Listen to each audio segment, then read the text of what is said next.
एक छोटा सा गांव था जहां एक बहुत बूढ़ी दादी माँ रहती थी। उनका घर बहुत छोटा था और रसोई में खाली बर्तन। जीवन बहुत कठिन था, लेकिन उनके पास एक अनमोल साथी था, एक वफादार कुत्ता जिसका नाम था रामू। जब दादी माँ अकेली होती या उदास होती, रामू उनके पास आकर पूंछ हिलाता, मानो कहता, चिंता मत करो माँ, मैं यहाँ हूँ। एक दिन घर में खाने को कुछ नहीं था, न चावल न आटा। उनका पेट दर्द कर रहा था और रामू ने सब कुछ महसूस किया। वह चुपचाप उठा और जंगल की तरफ दौड़ पड़ा। जंगल के अंदर पहुंचकर उसने एक शिकारी देखा, हाथ में लंबी बंदूक लिए। रामू झाड़ियों में छिपकर चुपचाप देखता रहा। कुछ देर बाद शिकारी ने बंदूक रखी और आग जलाकर रोटी बनानी शुरू की।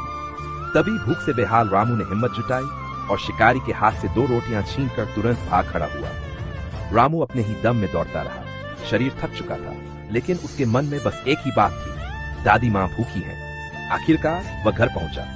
रामू दादी माँ सामने आया और वे दोनों रोटियां उनके हाथ में रख दी। दादी माँ की आंखों से आंसू बह निकले। उन्हें विश्वास नहीं हुआ और बोला, तू तो भगवान का भेजा हुआ मेरा छोटा सा देवदूत है। उनकी आवाज भर्राई हुई थी। उस रात रामू और दादी माँ एक दूसरे की बाहों में सोए, पेट भरा हुआ, मन शांत और आत्मा संतुष्ट। और सबने ये देखा भी, फिर भी किसी ने लाइक और सब्सक्राइब नहीं किया।